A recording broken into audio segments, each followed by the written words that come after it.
The Knights Templar, a secret brotherhood born in the throes of the Middle Ages, only to vanish after 2 centuries in existence.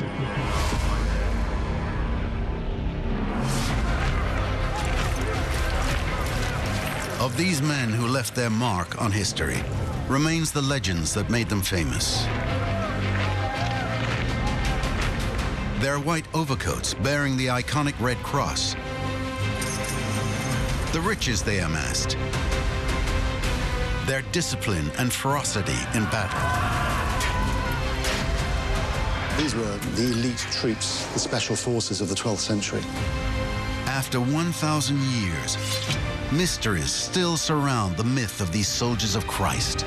Are they priests? Are they monks? Are they knights? What are they?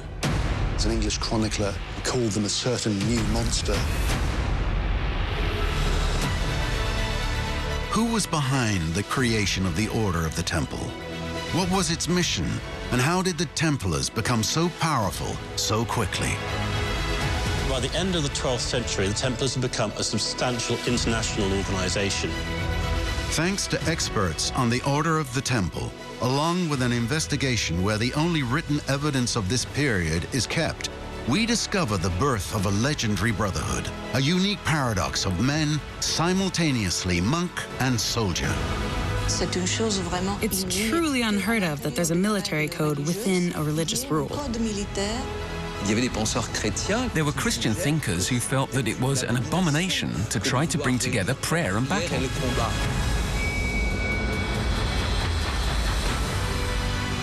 From the arid lands of the East to the royal courts of France and England, discover the rise of the first Templars. See how they rallied the Pope, kings and people all across Europe to their cause. People began to offer huge sums of money, large numbers of donations to the Templar Order. The county of Champagne, Burgundy, Ile-de-France saw the birth of networks of Templar houses and commanderies every 30 to 40 kilometers. This was completely unprecedented to become that powerful that quickly. This is the story of the birth of the Knights Templar, a handful of men who transformed a simple brotherhood of soldiers into a religious order prepared to reign over Europe.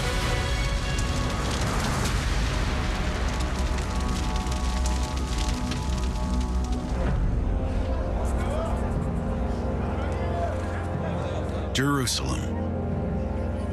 It was here, in the heart of the Middle Ages, that the first Knights Templar emerged.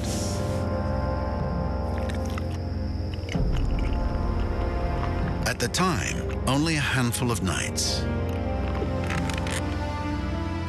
nearly destitute. But all are of great piety and have been trained in combat. Sworn to dedicate their lives to a new cause, the protection of the Holy Land and of the Christian pilgrims who come there to worship.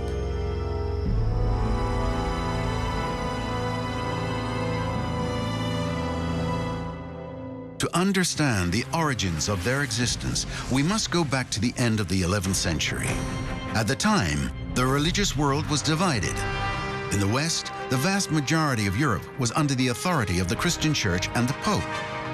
Islam dominates North Africa, southern Spain, and the Near East, while the Turks threaten the Byzantine Empire and its capital, Constantinople, territory of the Orthodox Church.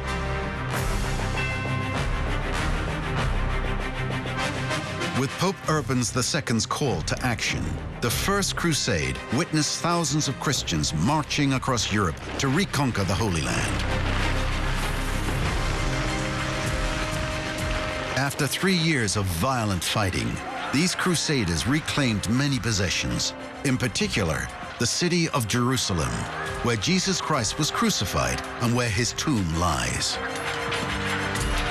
They got to Jerusalem in the summer of 1099 and camped outside the city walls for about a month, laid siege to Jerusalem, and once they finally breached the city walls in July, there was a bloodbath.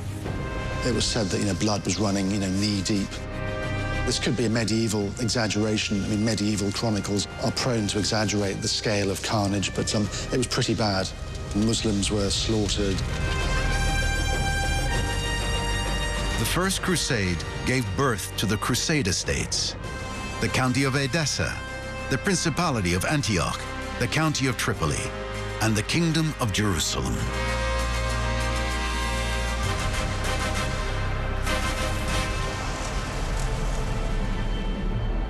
The irony was that after this 3-year epic journey with tens of thousands of people laying waste to various cities, a lot of them just went back to Europe after that.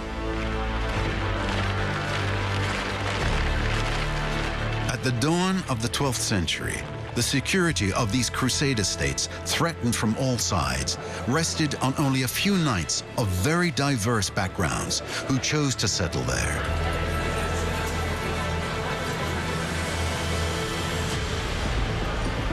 The challenge facing those who remain in the East after the First Crusade is to try and turn their fairly small territorial gains into permanent territories that can last in the long term.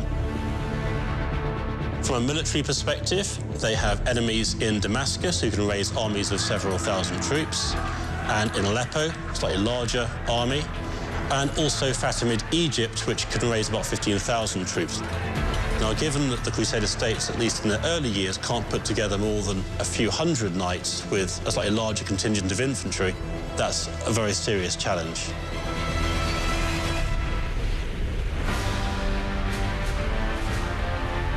In Jerusalem, Christian pilgrimage is on the rise and is organized by the authorities of the Holy City, the King of Jerusalem, the Latin Patriarch at the head of the Church, and the canons of the Holy Sepulchre, which govern religious life in the city. The Holy Sepulchre is the church that is located at the site of both the crucifixion and the burial of Christ. It's a church that attracted Christian veneration early on, and therefore it's the Holy Sepulchre which happens to be the main church of Jerusalem. And therefore it's around the Holy Sepulchre, the Patriarch and the canons, that the Church of the East is really structured.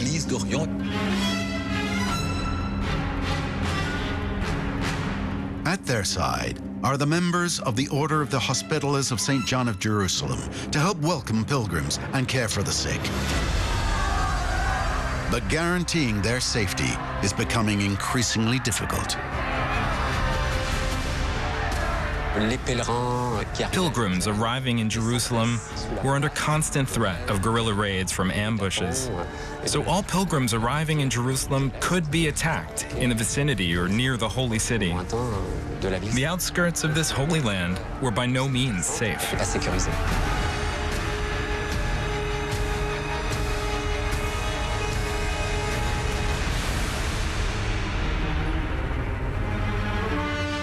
At the time, the Knights Templar didn't yet exist.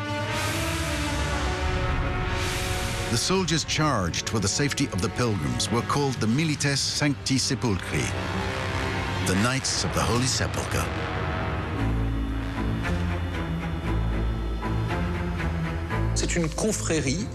It's a brotherhood of armed civilians who organize themselves to protect the Holy Sepulchre, to protect men and to protect property throughout the Kingdom of Jerusalem.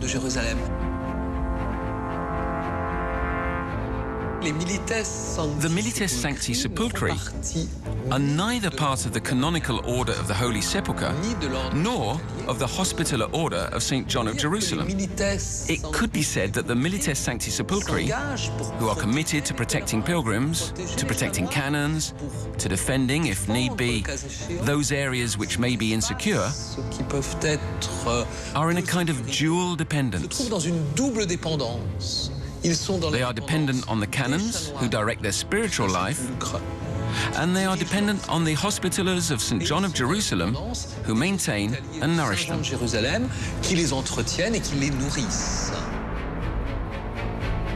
Among these Milites Sancti Sepulchri, one knight will claim his independence. His goal is to form a more powerful group, a hybrid order, which no one had ever dared to imagine before. Soldiers of a new kind, both religious and warrior. This knight is the founder of what will much later be known as the Order of the Temple. His identity and history are mentioned for the first time in a 12th century chronicle, written by Michael the Syrian, patriarch of the Jacobite Church of Antioch. At the beginning of the reign of Baldwin II, a Frenchman came from Rome to Jerusalem to pray. He had made a vow not to return to his own country, but to become a monk after having helped the king in the war for 3 years. Along with the 30 knights who accompanied him, he would spend the rest of his life in Jerusalem. When the king and his barons saw that the Frenchman and his knights had achieved remarkable things in battle, they advised the man to serve in the militia with his 30 knights and defend the place against bandits, rather than become a monk in the hope of saving only his own soul. Now this man, whose name was Hugh de Pin, accepted this counsel, and the 30 knights who accompanied him joined and united with him.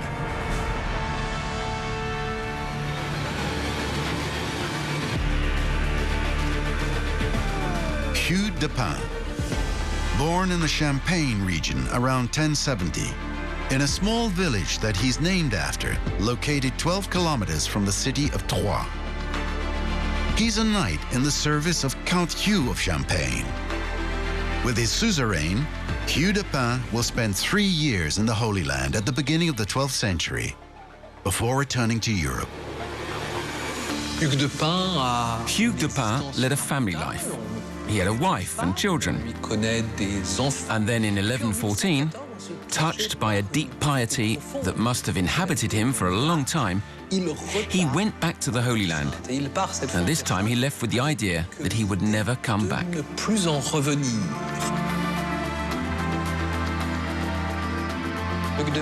Hugh de Pin is a military strategist, a defender of the Holy Land. He truly experienced what Jerusalem was, and it must have been a revelation for him. In Jerusalem, one could not be a knight like any other. One could only be a knight turned towards God, towards the service of Christ. So this idea must have germinated when he arrived in Jerusalem. Over several years, Hugh de Pin refined his project. And in 1119, one event will change his destiny.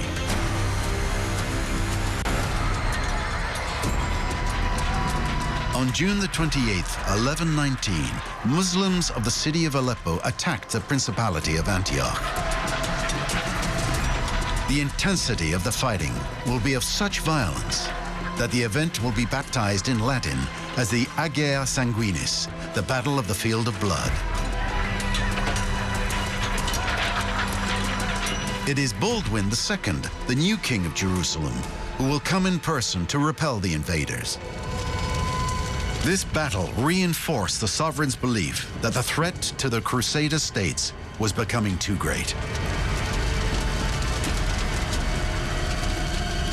The new king, Baldwin II, realized that he needed more military presence than he had on the ground.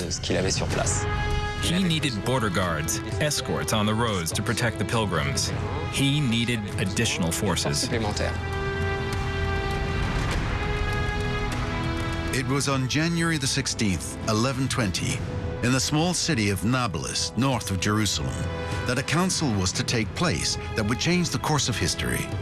Assembled around the king of Jerusalem, Baldwin II and the patriarch Gontran de Piquigny, the council brought together the main clergymen and nobles of the kingdom. On that day, the two men approved the project conceived by Hugh de Pin, the formation of a new order of knights, both religious and military, dedicated entirely to the defense of the Holy Land. The opportunity was seized by the king and the patriarch together to gamble that these knights could be operative, and the patriarch played this game, which was not a foregone conclusion, because these knights, who had gathered in the shadow of the Holy Sepulchre, were empowered. They detached themselves from the patriarch. They claimed to lead a religious life of their own, to no longer obey the directive of the Holy Sepulchre, but a master chosen from among themselves, without ceasing to be what they were, that's to say, knights and warriors.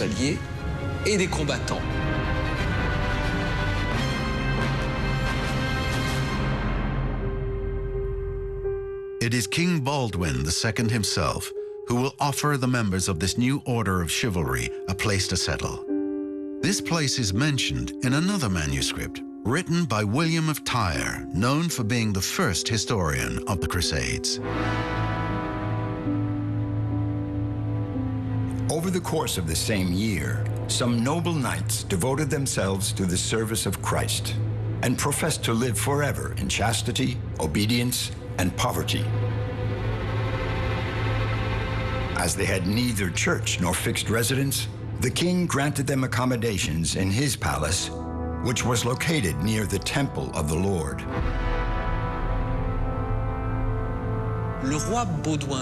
King Baldwin II made a very strong gesture by offering his palace to them in Jerusalem.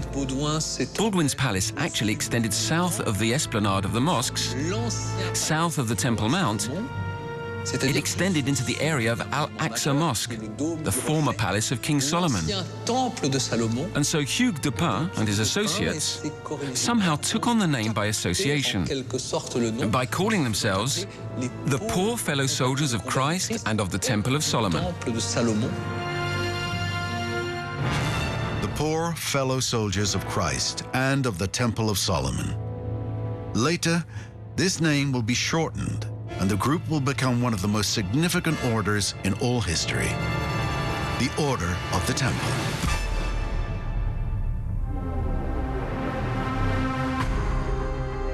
Faced with the ongoing conflicts in the Holy Land, the members of this new brotherhood must now find a way to grow.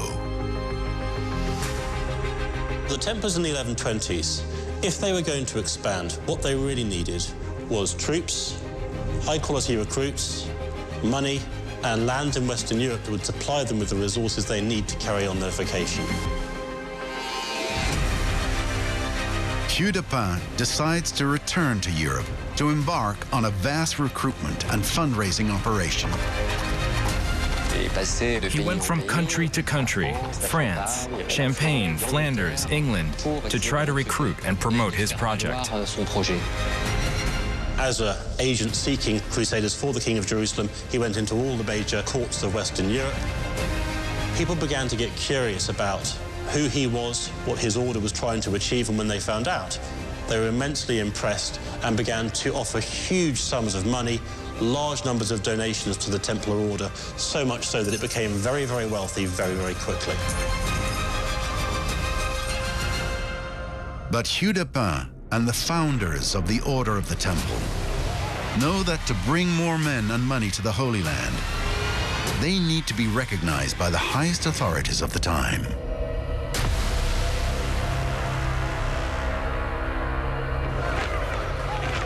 At the beginning, people were asking questions like, are they priests? Are they monks? Are they knights? What are they? Because a priest and monk is not supposed to kill, but they are fighters, they are knights.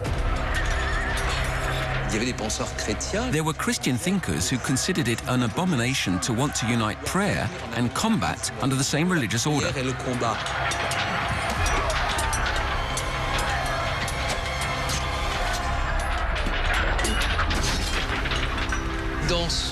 In his desire to consolidate the community, to transform it into an order, Hugues de Pin had to obtain the permission of the Roman Church and therefore of the Pope.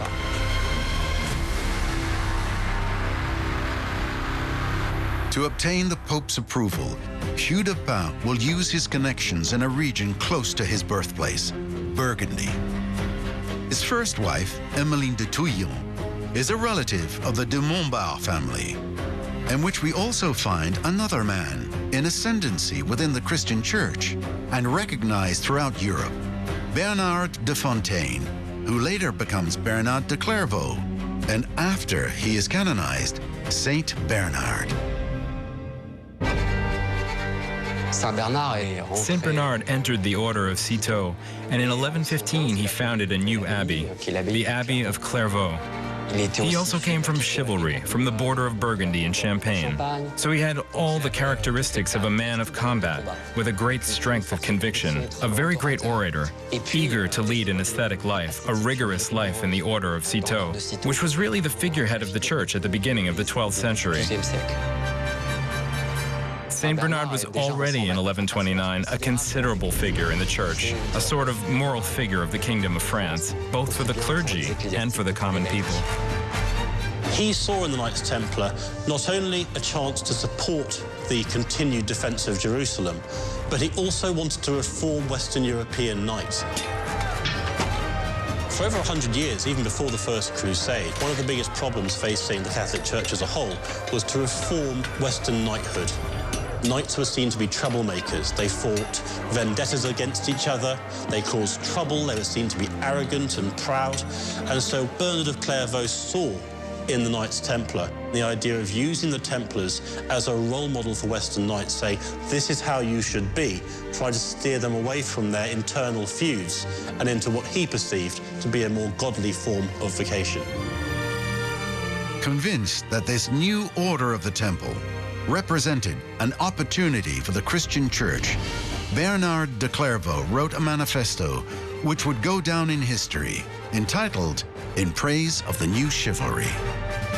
This is a new kind of militia, which fights a dual battle against flesh and blood and against evil spirits. They live without wives or children, dwell under one roof, have no property of their own. They have no fear of sin by killing an enemy, because it is for the sake of Jesus Christ that they give or receive the blow of death. They are more gentle than lambs and fiercer than lions, so much so that we do not know whether to call them monks or soldiers.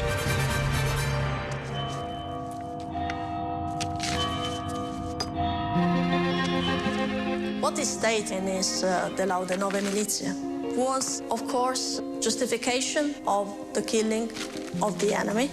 But it wasn't just that. What is most important is the opposition that he makes between two types of chivalry.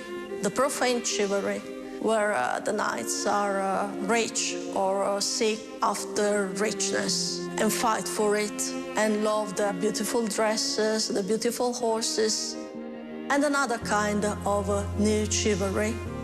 This new chivalry was impersonated by the Templar Knights that really don't care about richness, individual richness, of course, and they put their lives and all they have in support of Jerusalem, the Holy Land, and Christianity in the end.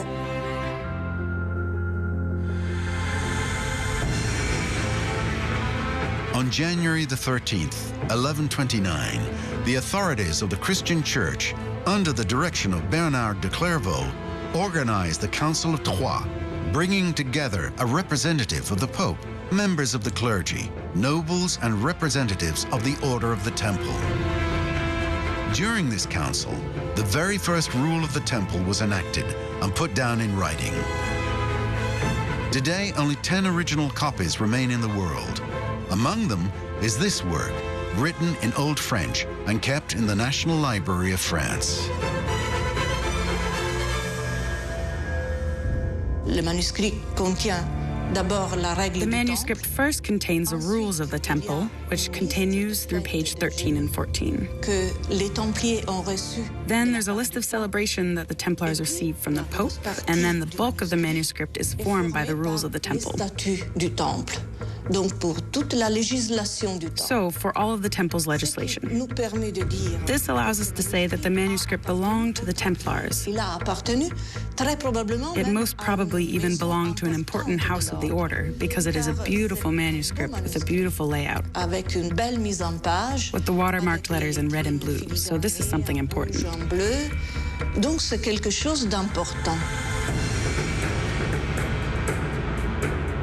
In the beginning of the book, we find the names of those who participated in the council. The first is perhaps the most important, Cardinal Matthew of Albano, a representative of the Pope. The following is a list of several people gathered in the cathedral of the city of Troyes. Among them, important religious leaders. The archbishops of Reims and Sens, the bishops of Soissons, Paris, Troyes, Auxerre, and Beauvais. 8 abbots, including, of course, Bernard de Clairvaux. Noblemen such as Count Thibaut of Champagne and William the Count of Nevers. At the end are named the 6 Templars present at the Council of Troyes. Among them, Brother Hugh de Pin, master of chivalry.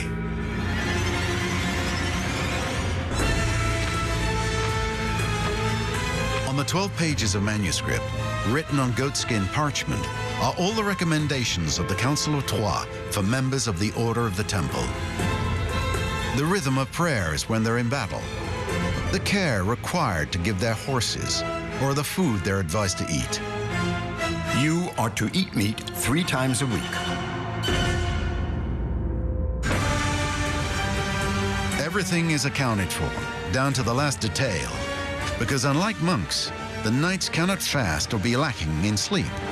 They must maintain their strength to be ready for battle. The brothers who are exhausted from the great services rendered to the order can avoid getting up for the night prayers with the permission and discharge of the master.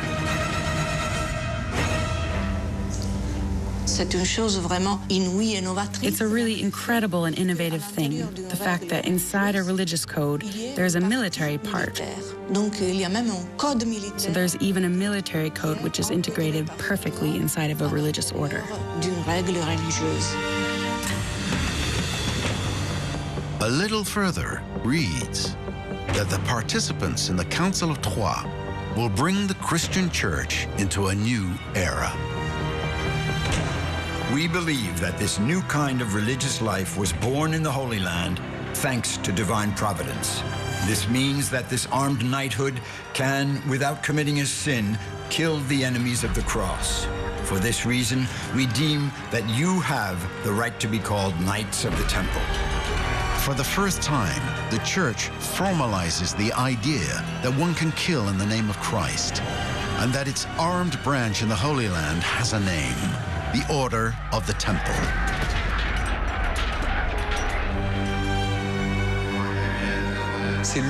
It was the Council of Troyes which marked the birth of the Order of the Temple and which transformed the community gathered around Hugh de Pin in Jerusalem into a structure of the Latin Church.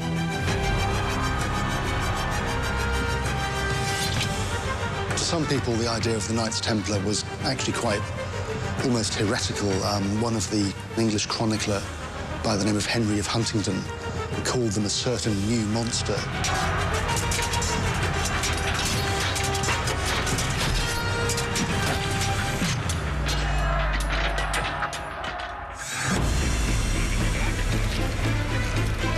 The Council of Troyes, therefore, marks the beginning of a new era for the Order of the Temple, and the celebrity of these new Knights of God immediately spreads throughout Europe.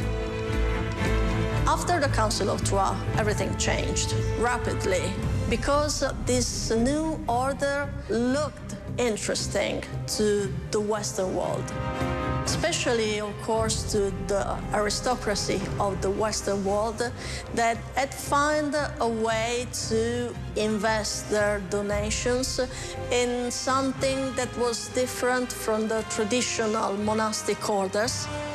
And so donations began to grow, began to increase. They grew constantly and quickly in a very few years, and in the 30s already, they are powerful in the East. They are starting to build the power in the West too. They effectively became Europe's first standing army since the days of the Roman Empire. And, Rome had collapsed in the 5th century, so we're talking, the first standing army in about 600 or 700 years. So this was a really radical shift. You had a permanent military force in the East defending Christendom, defending Christian interests.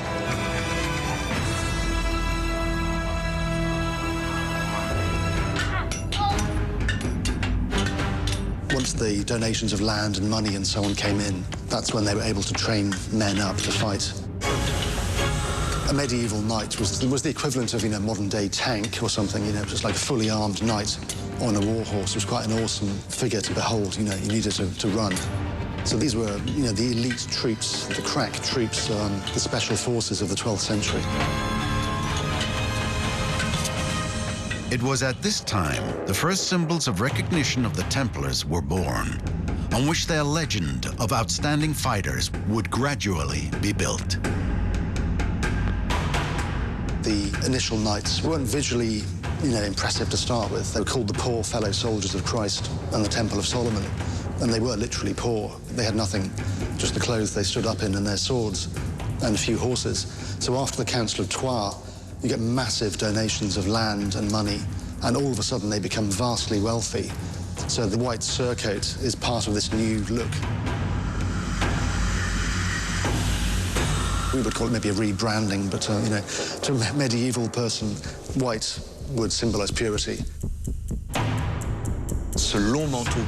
This long white mantle with the red cross on it is precisely the mark of the commitment that was made, since this red cross recalls the blood shed by Christ for the redemption of humanity, and therefore the commitment of a brother of the temple, in his turn, to lay down his life and shed his blood to defend the land of Christ and the kingdom of Jerusalem.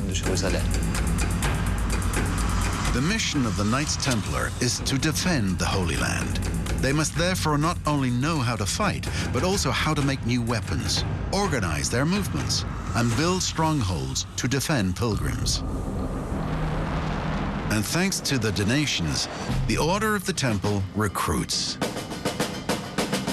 The Templar Order essentially has 3 grades. The most famous are the Brother Knights.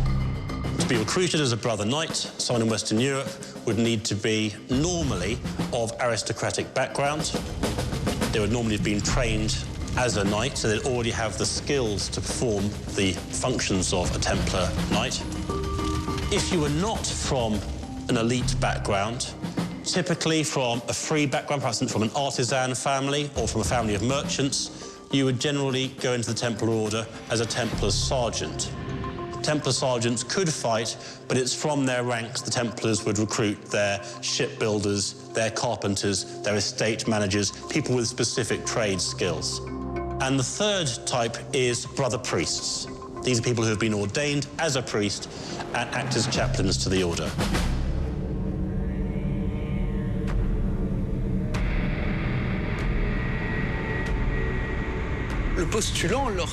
When the applicant enters the temple, he commits himself to a number of things, and these obligations take place within the framework of a ceremony.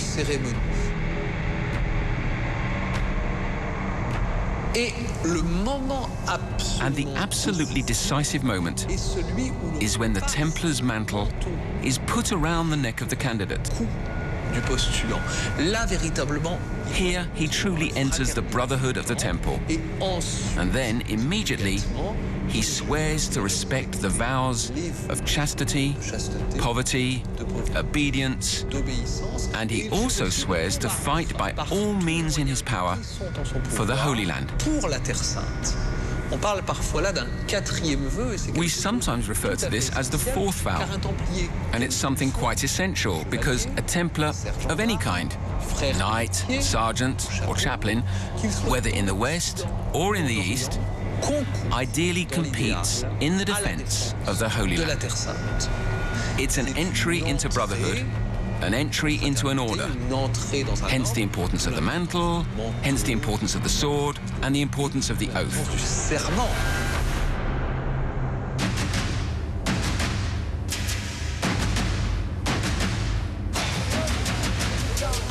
Gradually, Templar houses called commanderies were created in Western Europe. The brothers lived there by scrupulously respecting the guidelines of the temple by pursuing only one mission: to prepare to fight in the East and to grow the wealth of the order to finance the Holy War. A commandery is a large building with a residence, with common buildings, a granary to store crops, and above all, a chapel. It is in the commandery that the chaplain goes to officiate, where he will do the canonical services for all the brothers.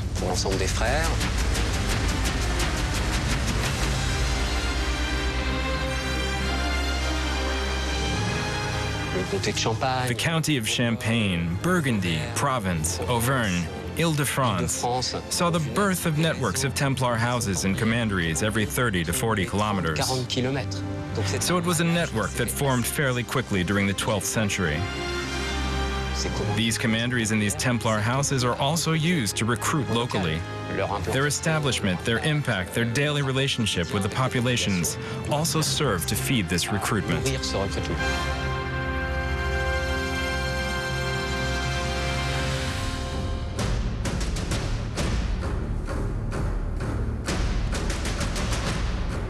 In 1136, Hugh de Pin, the first Grand Master Templar, dies after returning to fight in the East.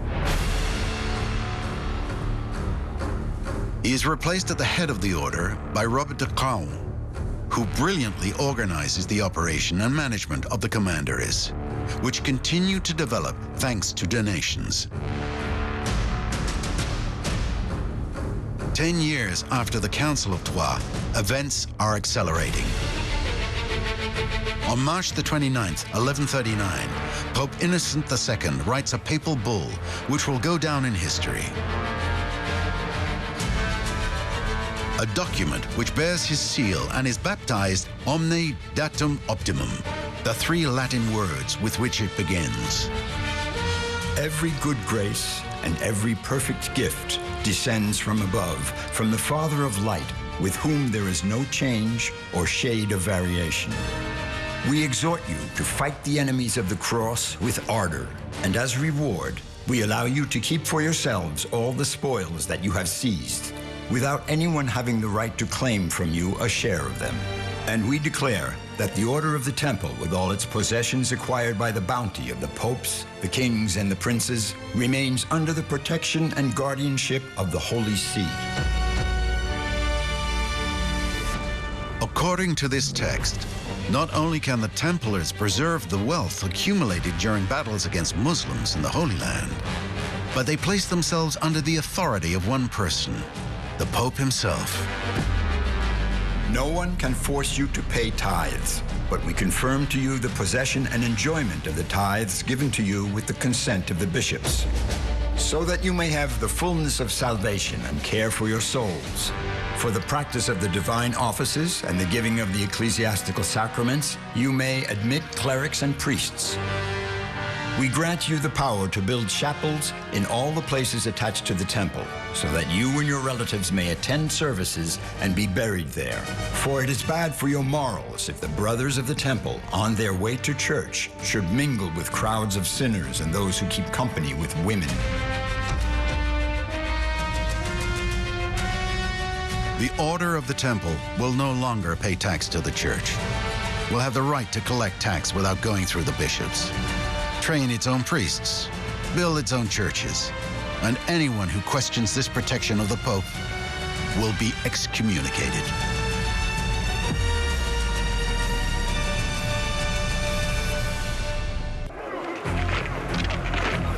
The Templars were not subject to the authority of any other churchman, so no archbishops, no bishops, except for the Pope himself. This gave the order a great deal of freedom of movement, at least within the church hierarchy, but it also stirred up resentment among the archbishops and the bishops and the other members of the church who felt the order had too much independence and wasn't responsive to their leadership. Over the following years, successive popes will further strengthen the privileges given to the Templars. In 1144, the faithful were expressly asked to contribute to the mission of the Knights Templar, and it was stipulated that the Pope would grant his forgiveness to the benefactors of the Order of the Temple. He who has provided them with the goods God has entrusted to them, and who has established a bond with such a holy brotherhood and allowed them to make a profit each year, will receive a reduction of 1/7 on the penances he has incurred. There were huge tracts of land were given to them by kings all over Europe. But even, small grants of land like, estates, farms, water mills, things like that. If somebody wanted to donate to the order, they would accept everything. No donation was too large or too small because it was all, with the greater good of keeping the Christian kingdom in the East going. It was very good for a Christian to donate to an order like the Templars because it's good for your soul, it was good for your afterlife, minimise your time in purgatory, and would ensure that you went to the right place when the time came. In 1145, a new papal bull gave the Knights Templar the right to bury their brothers in their own cemeteries and to travel freely throughout Europe. So from 1129 to 1146, we could compare them to, like a corporation or something, or a business going from a small start-up to being multinational in 17 years. I mean, even today, that length of time is quite impressive. But in the Middle Ages, it was completely unprecedented for a small group of people to become that powerful that quickly. It had never happened before.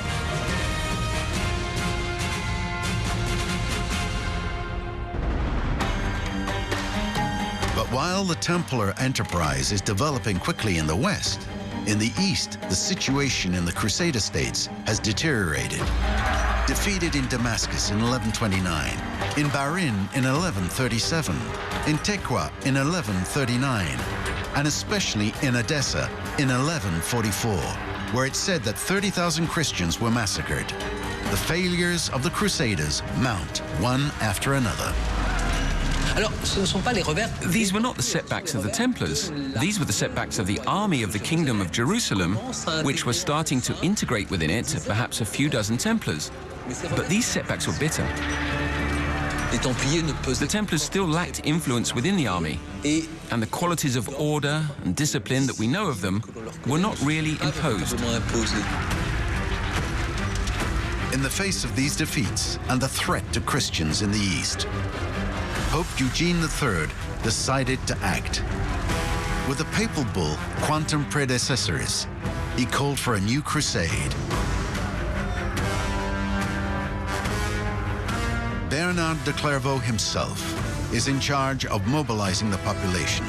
On March the 31st, 1146, at Vézelay in Burgundy, he preached the journey to the Holy Land by promising to those who would take up the cross the absolution of all sins.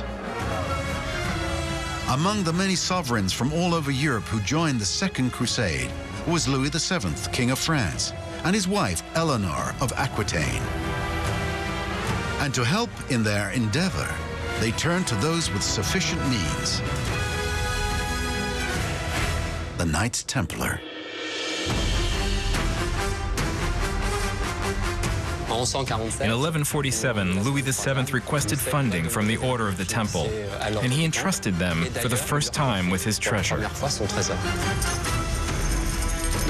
So they already have resources that can help the sovereign with his crusade, arming ships, etc. These are the Templars who served as scouts, protectors, guides along the road. And the crusade route is very challenging for Louis VII. They suffered very harsh Turkish attacks, and it was the Knights of the Temple, led by their Marshal Evar de Bar, who will become Grand Master, who saved the royal army.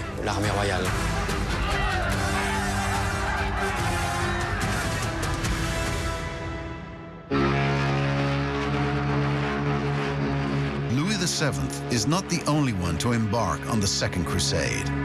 Conrad III, King of Germany, also made his way to the Holy Land with nearly 20,000 men at his side. But from the first months of combat, the armies of the two kings suffered great setbacks against the Muslims. Mount Cadmos, Doriley, Inab. Defeats follow one after another, and the deaths pile up. Financing these losing battles is beginning to cost the two kings dearly. So to find the necessary money, Louis VII needs help. He will turn once again to his new allies, the Knights Templar.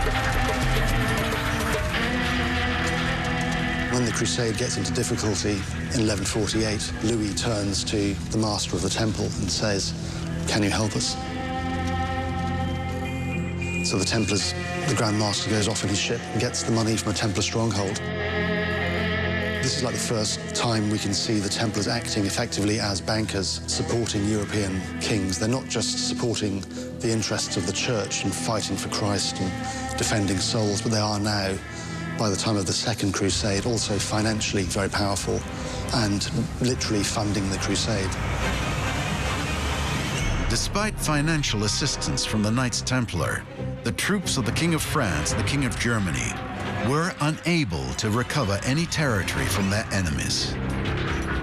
After 3 years of fighting, the two sovereigns give up.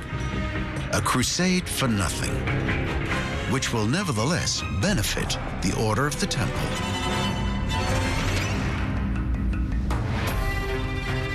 The Second Crusade was a total failure. It ended with nothing at all. Mostly because the presence of Conrad III and the King of France revealed to be a problem. They disagreed on almost everything. They made all the possible wrong choices, like taking the siege of Damascus, who ended up badly for the King of France with a lot of money spent. He had to ask for money to the Templars in order to go back to France.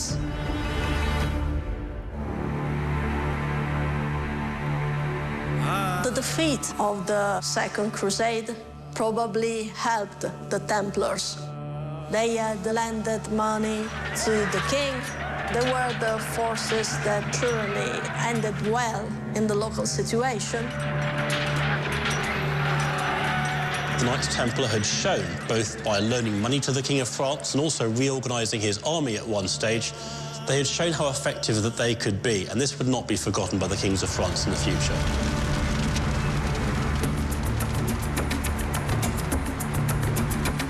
The Second Crusade will be a resounding military failure, and Louis VII returns to France in 1149, greatly weakened financially and diplomatically.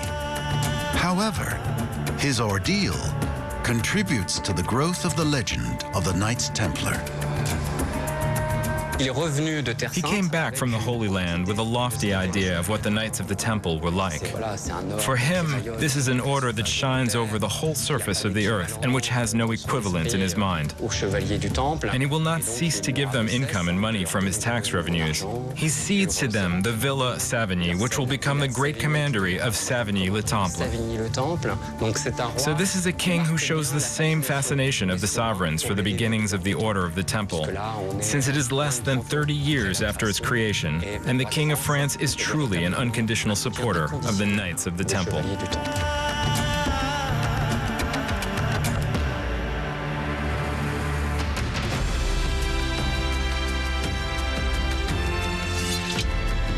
During the Second Crusade, the Templars were able to supply their own contingent to go on crusade. Whilst continuing their work in the Crusader states, they were also able to afford a series of massive loans to the King of France to support the King of France's crusade to the Holy Land. By the end of the 12th century, the Templars had become a substantial international organisation.